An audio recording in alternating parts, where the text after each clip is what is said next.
The Montreal Canadiens start the season 4-1 with huge efforts from their stars, Cole Caufield, Nick Suzuki, Lane Hutson, Ivan Demidov. What an incredible start, especially at home. The last couple of games with goals late in the games by Ivan Demidov and Cole Caufield, and overtime winners by Cole Caufield both times, with a great plays by Suzuki and Lane Hutson. We're going to talk about the Montreal Canadiens, start of the season, some of the challenges they're having on the power play, some of the decisions the coach has to make on defense and goalie, with my guest, Stephen Cohen, on this episode of Next Shift. Slafkovsky scores! Petrie wants that goal!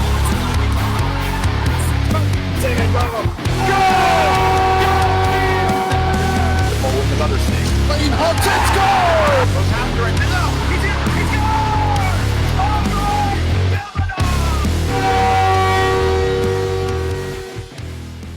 Welcome back to Next Shift with Rick Wagan. I have my guest Stephen Cohen here, and we're going to talk about the first 5 games of the NHL season for the Montreal Canadiens. That, like I said, they're 4-1, a great start to their season. They lost the first game, but since then they've won they've won every one of their games. A couple of those games were nail biters to the last minute, like I said, and ultimately they won in overtime. So would love your take on the Montreal Canadiens start to the season, Stephen, and we'll start from there, and then maybe we could talk a little bit about, the games to come. Yeah, so really a phenomenal start to the season. We're 2 broken sticks away from being, I think, 5-0. What are we, 4-1? So we're 4-1. Yeah. So 2 broken sticks, and we almost there was another broken stick in the past game.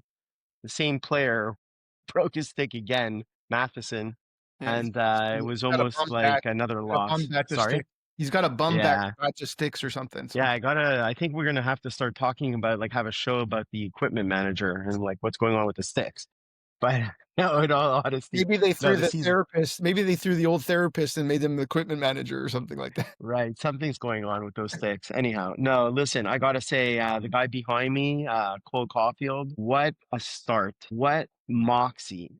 What confidence! I mean, when he gets the puck, he has a confidence in him that he's going to score in a clutch situation. So not only does he exhibit confidence, he exhibits clutchness, tying the game, overtime. He's done it twice now. He is blossoming into this superstar. And that's what it is. That's the difference between a great player and a superstar. And we've got a couple of them, right? We've got Lane Hutson, who played goalie, stopped a shot with 20 seconds left, had the poise immediately as soon as he stopped it to look for Caufield streaking down the left side, made a, tape-to-tape pass, and then Caufield buried Cole buried it into the short side to tie the game. This is exciting hockey. This is, I'm at the edge of my seat.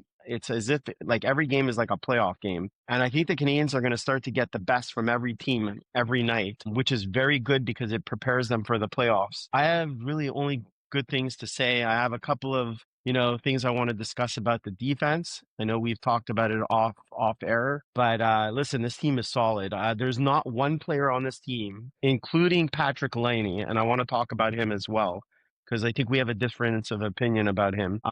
You can't make any changes to the forwards right now. The forwards are just all playing, all 12 of them are playing very good hockey, including Patrick Laine. Patrick Laine he's the reason why the game before the Seattle game, it was his assist to Demidov, right? Poise. And I want to talk about the power play a little bit. So those are my takes. I think the defense is solid. I have my views on the goalies. I think Monty's a little bit shaky. He's playing good, but Dobies, since the preseason and the 2 games that he's played, has been playing phenomenal hockey as a goaltender. So what is your take, Rick? No, listen, you called out the player so far that's kind of been the big difference maker, which is Cole Caufield, but it's also, you're right. He's got that clutch gene in him that's going to be a huge asset for the Montreal Canadiens for years to come. He scored in the playoffs. He scored in the playoffs in 2021 when he was a rookie. He's just a clutch player, but more importantly to that, he's forechecking, he's body checking, he's winning battles. 200-foot game. Just unbelievable for a guy his size, the way he's taking that aspect of the game into play. And then that shot and the accuracy is just ridiculous. So kudos to him. And like you said, I agree. Lane Hutson, that last game, the last couple of games, I think he's played really, really well. I think he had a little stress over him, I think, when the contract situation wasn't resolved. But once it's been resolved, and he still wasn't bad. He just wasn't the Lane Hutson. And he still fully done the kind of things that Lane Hutson could do, except for that last play of the third period, that he just, was incredible pass, credible play. We'll see more of those. And like you said, I think those are two of the superstars, but there's a lot of guys on this team that could be super. I mean, that pass from Nick Suzuki to Cole Caufield, my son texted me at that point. He goes, Nick Suzuki's a genius. And he's right. I mean, that was the most And genius. he screened the goalie. He screened the goalie on that play. He didn't panic. There was only seconds remaining. He hit the guy that was hot. It was a beautiful play.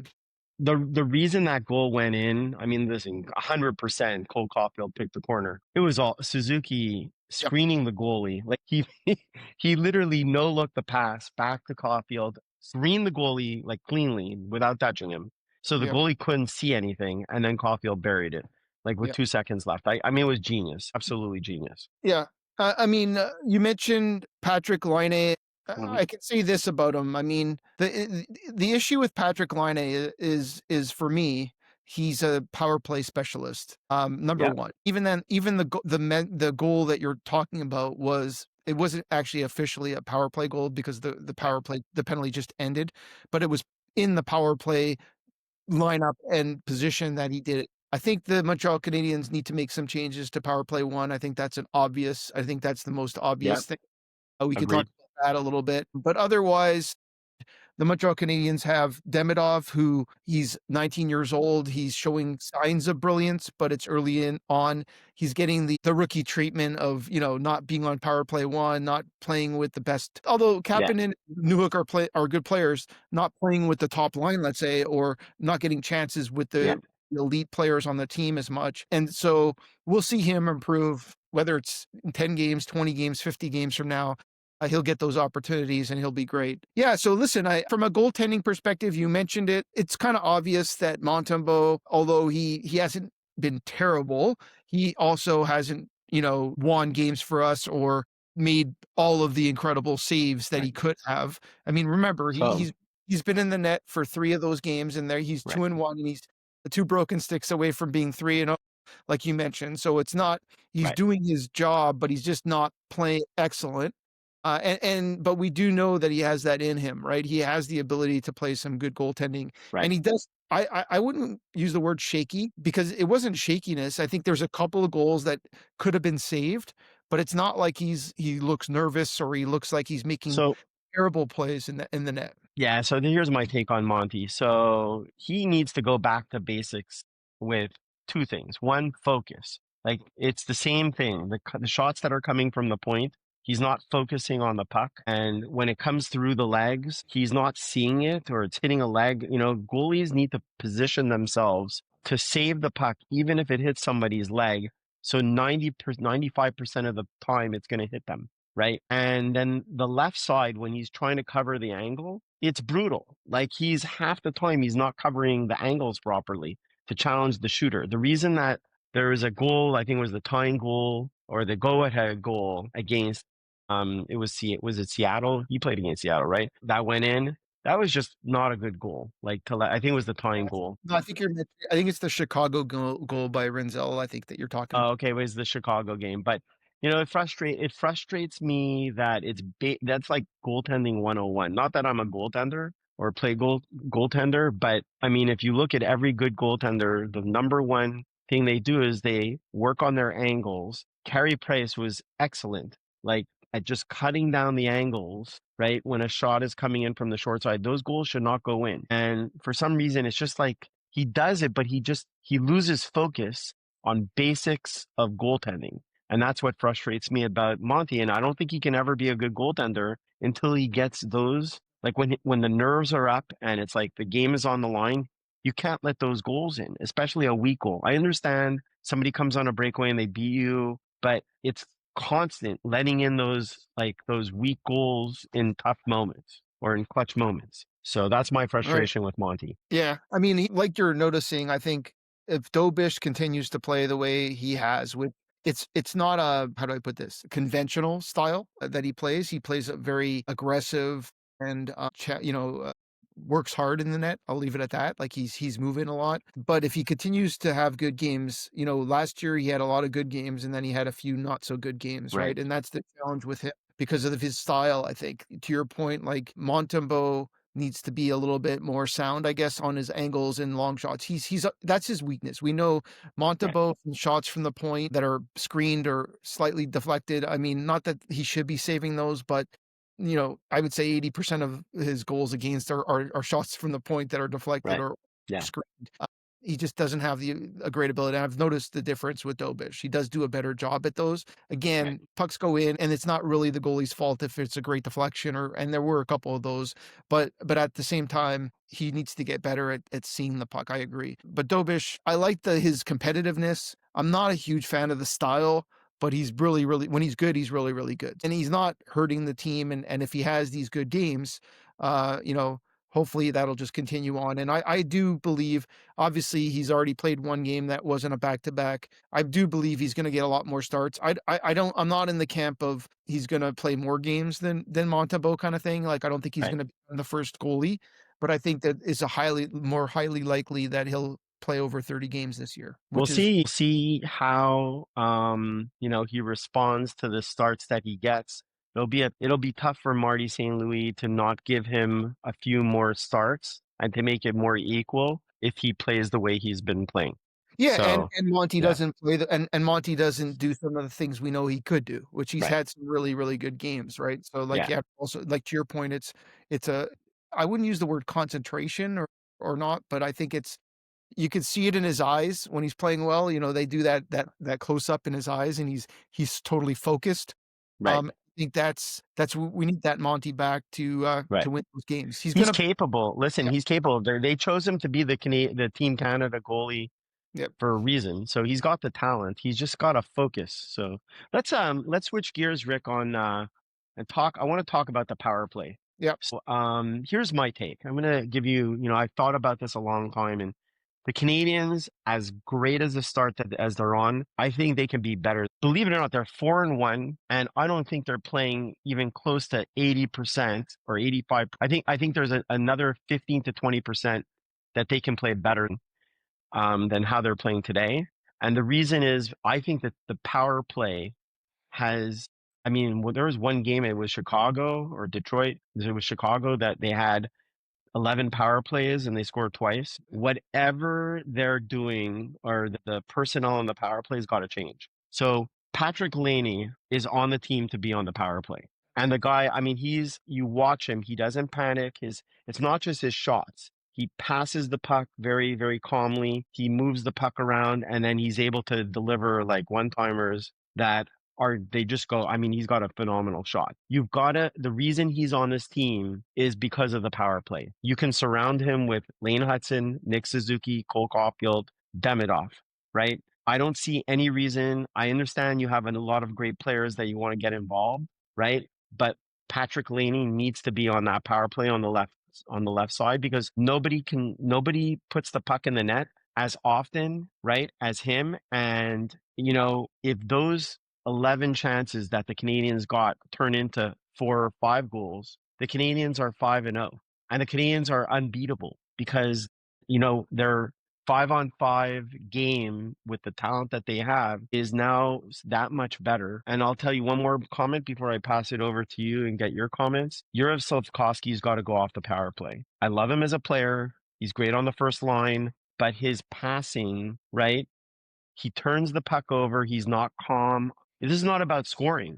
This is just about moving and cycling the puck on the power play. He makes errant passes. He doesn't have the vision and confidence to make the passes in the offensive zone on a power play that you need to have in order to be successful on the power play. So that's my take on the Canadiens power play. Yeah. So first of all, to your point, I'll start with the positive. I agree with you on the last step. I don't know if that's positive or negative, but I agree with you that Juraj Slafkovsky does not belong on the first power play for those same reasons. So I'm on the same Right. page with you on that one. I am on a different page when it comes to Patrick Laine, and here's why.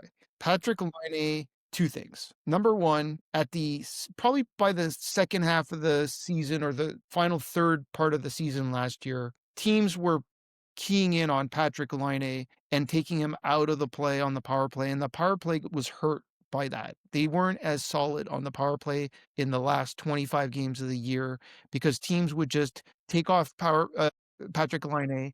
Cole Caufield wasn't in his right spot, and they were just not getting the opportunities that they could have. Number one. So that's one problem I have with Patrick Laine. It's not his fault. They just have a guy on him, and his shot is reversed. The second problem I have with Patrick Laine, and it's a big one, the Montreal Canadiens have a hard time entering the zone with Patrick Laine on the side. He makes a lot of mistakes on the wall when they cross the blue line, and it's his side, and he has to carry that puck in or make a move or pass it. He's just not quick enough. It's a fast player that has to be quick on his hands to do a quick little pass to the defenseman or a quick pass up to the guy that's breaking in. And I think those two things have really hurt his power play skill set. So for me, I would make a change to the power play, but it'd be very simple. I would just trade Slafkovsky for Demidov. If you have Demidov on the right side, playing the side where Slafkovsky's been playing, you keep Bolduc in the bumper. Bolduc is an elite bumper power play specialist. He scored 14 goals in the last 19 games. I think 11 of them were on the power play in St. Louis. I have Cole Caufield and Suzuki. I would probably rotate a few places. I'd have the team moving a lot more. That'd be a much faster lineup that can move around, where Demidov and Suzuki could switch places at times, and they can have a more well-rounded power play. So my power play is a little bit different. Laine could still be on the second power play. I would actually still keep Suzuki like they did last year on the second power play. So you have Suzuki on the right side, Laine on the left, and Dobson in the middle, and then you can have Slafkovsky in front of the net and Doc in the bumper. And you have a really good second power play with the first power play being elite, right? And that's how I would do it. But that being said, I mean, I wouldn't be opposed to your strategy if Laine is able to get it in the zone. I think that's the piece. But we both agree that Slafkovsky doesn't belong on the first power play. So he does. So I disagree with. I have noticed the Canadiens have had trouble getting into the zone, but I don't believe it's.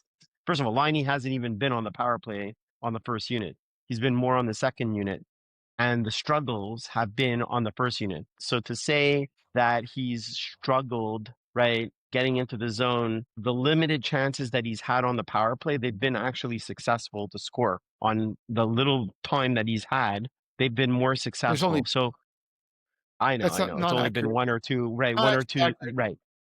Had 3 power play goals. One was Caufield, one was Bolduc, and one was Demidov wasn't even a power play goal. I would just like to see them take Slafkovsky out, put Laine in. Now, whether they keep Bolduc in the bumper or they start rotating, doing something with whether it's Suzuki in the bumper or Demidov in the bumper slot, right? I just want to see that. I want to see them go back to, because they had major success last year with Laine in the. Yeah, we'll see. I mean, listen, I'm not opposed to it, but I would first start with a Demidov on the first power play with Bolduc and Suzuki. So we're on different pages. What we all agree is there has to be a change. Not a problem. On the power. Fair enough. Yeah, we agree. We agree that Slafkovsky's got to go off the power play. I mean, he's not a bad player, and he belongs on a power play 2, or in front of the net if they do that style. But the way they have the style with Bolduc, they have too many. Rick, they have too many good players on this team right now for Slafkovsky to deserve to be on power play 1. To your point, power play 2 maybe, to get some confidence, but not PP1. And I think that's one of the problems. Yeah, and I think they're going to get there. I think they're doing the same thing they did last year. The first 5-10 games, maybe 15 games, they're going to try the historical lineups and try different things. But eventually, they're going to get to the best 5 guys. I think they tried to split it up a little bit. But if you remember, we had Matheson on the first power play for about 15 games last year, and that was fun. I want to talk about one last thing, which is controversial, because there's really not a lot of negatives to talk about on this team. Honestly, I don't really have a lot of negatives. And I'm not trying to dredge up negatives. I look at these as opportunities, right? For improvement and to and optimize the team. So I want to talk about the sixth spot on the defense. So listen, I'm super pleased about the defense. Defense is rock solid, right? I'm not even complaining about the sixth spot. But when I look and I really do a deep dive and in reviewing the tape on some of the goals that we've given up, and it's not terrible, but our weak link right now is Xhekaj, Arbor Xhekaj on the defense. He doesn't have the confidence of the coach in that he's getting very minimal minutes playing. I think Struble he's played only one game, but even in the training camp, in the games that he's played, I think Struble can play with Hutson. I think Struble can play with any of the defensemen. And I think that the coach, if there was an injury in a game and you needed a person to play on the penalty kill, not power play, but penalty kill, I think Struble, without any question, I'd have the confidence to put Struble on in any situation, like in a 5-on-5 situation or in a penalty kill situation. And listen, are we losing the toughness and the intimidation that Xhekaj brings? Absolutely. And do we need Xhekaj as a seventh spot on the team? Absolutely. Like if we play a team like Washington, where they have a bunch of bullies that are trying to hurt our players, or Toronto or Ottawa, if the game gets rough from a back-to-back, absolutely put Xhekaj in, right? But the best sixth defenseman right now on the Canadiens that will make them that much better, right, in my opinion, would be Struble. What are your thoughts? So first of all, I think Struble is a very, very good defenseman. I think Struble can fit in everywhere. I think Struble plays really well with Lane Hutson. I think all of the same things that you're saying. I have nothing negative to say about Struble. I also have nothing negative to say about Xhekaj. So that's where I disagree with you. I think Xhekaj does a lot of things right.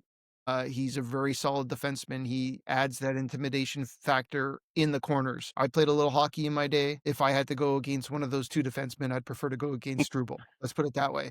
And I can guarantee you that you're laughing, but I can guarantee you, I'll probably ask my buddy Cutter Gauthier if it's true. If you had a choice to go in the corner to get a puck, who would you rather have against? Not that Struble's an easy target. He's a big guy, a strong guy.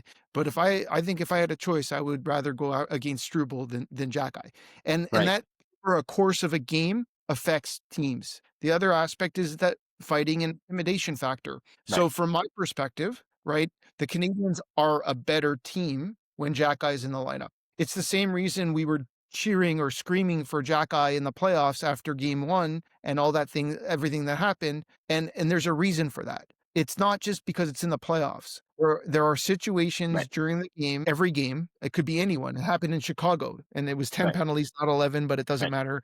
At the end of the day, the Montreal Canadiens face a team, and if it becomes a little bit rough and bad, you want Arbor Xhekaj in your lineup.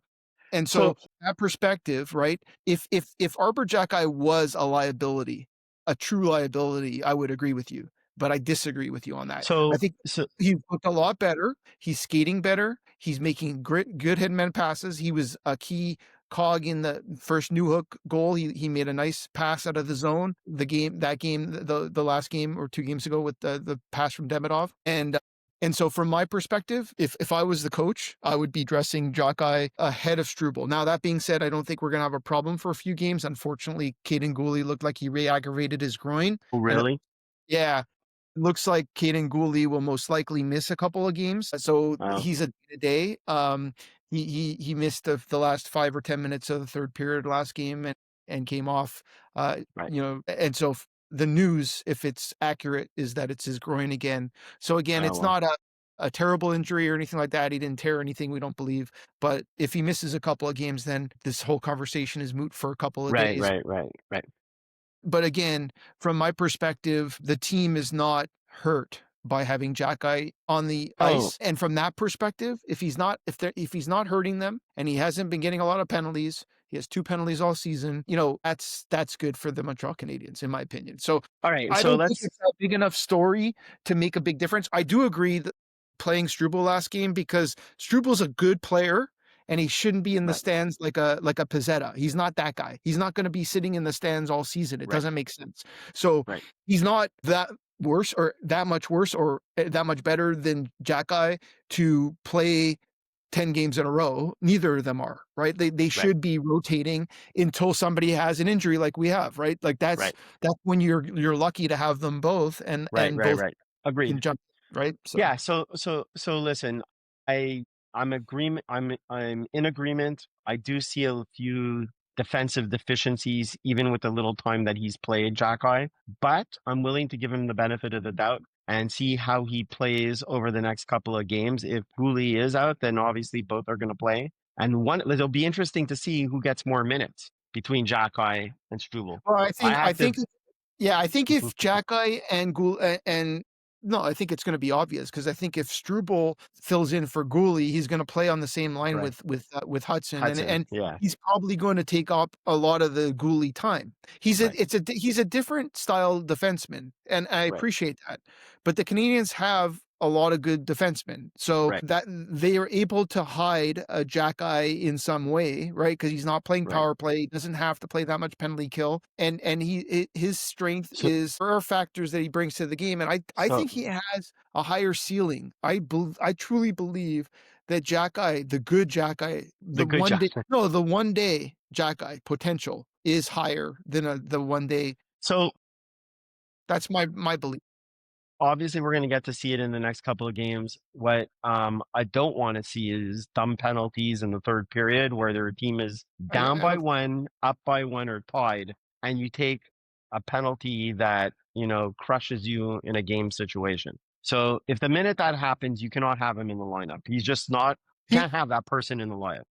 It reminds me of Gallagher when it comes to goaltender interference. Like when Gallagher's in front of the net and there's a touch of a goalie or anything like that, it's automatically no goal. Unfortunately for Xhekaj, he has the rep that if he just does anything, he gets a penalty. It's just unbelievable, right? So he's got a bit of that rep, right? Like it doesn't, like some other guy could mug a guy and there's no penalty, but Xhekaj, taps him on the shoulder and he gets a 2-minute roughing penalty. It's not, so he's going to get penalties for no reason at times, because not no reason, but for the same reason others don't. And it's really frustrating to watch, just the same way it's frustrating to see every goal that's not goaltender interference, unless it's Gallagher doing it, then it's definitely goaltender interference, right? So like that's and I'm shocked. By the way, I'm shocked on the Demidov goal that Seattle didn't challenge that, because it was Gallagher in front of the net. He didn't do anything, but he was kind of in the way. They weren't going to call that back. I mean, that was. They could have challenged it. We'll never know. Yeah. We'll never know. But it was Gallagher, so like you're right. If it was 99% of the players, they probably wouldn't have called it back. But if I was the coach, knowing the history, I might have taken that gamble. But anyway. Fair enough. So we play the Rangers on Saturday night. We do. Yeah. At home. What are your thoughts, Rick? What do you think is going to happen? I mean, the Rangers have been terrible in New York. I think they haven't even scored a goal. Maybe they have. I know the first couple of games they didn't score a goal at home. They've been a little bit better on the road. So the Montreal Canadiens, historically, the last few years have had a hard time with the Rangers, but I think they're going to do well. I think the Montreal Canadiens are on a high. They're at home. It's a Saturday night, the first Saturday night game at home. So I'm predicting a victory for the Montreal Canadiens. I think this is going to be hopefully not an overtime win and a last-second tie. I think the Montreal Canadiens will miss Guhle a little bit, because he's good on the penalty kill. He's a great skater. Right. I'm going to predict the score for the first time this year. I'm going to predict a 4-2 win, with the fourth goal being an empty netter. So that's my. So I think Monty actually comes out and has a great game. That's what I'm predicting. Saturday night at home, I think Demidov is going to flash. I think it's going to be his game with Hutson. I think the Canadiens win 5-2. They'll probably score an empty net goal. They'll probably be winning 4-2 and then score an empty netter to make it 5-2. I think Canadiens win this game handily, and I think that that Monty has a good game, because he's due for one. He's been He's due for one of his superstar games, and I think this is it. I like the prediction. Anything else before we go? I'm looking forward to the game. Looking forward to tomorrow night. It should be a fun one. Does Cole Caufield have another goal in him tomorrow? I think I cannot say no. I mean, I'm not going to bet against Mr. Cole Caufield. I think Cole Caufield will probably score again. I think Demidov is going to probably have 3 assists. I think he's going to be involved in a lot of the scoring. So I think Cole gets a goal. It might be an empty netter, but he's going to score. So yeah, I think that's my prediction. All right. I'm predicting a Nick Suzuki, he who does not suck goal, because he's due. 7 points, 7 assists, but he's due to put that puck in the net. So looking forward to it. It was great talking to you. Go Habs, go. Go That's it. Habs. Go Habs, go. That's it for us. That's it for next shift. Talk to you guys soon. Thanks. Slafkovsky scores! Petrie one time. Demidov. Goal! With another save. Hutson scores! Goes after it now. He's in.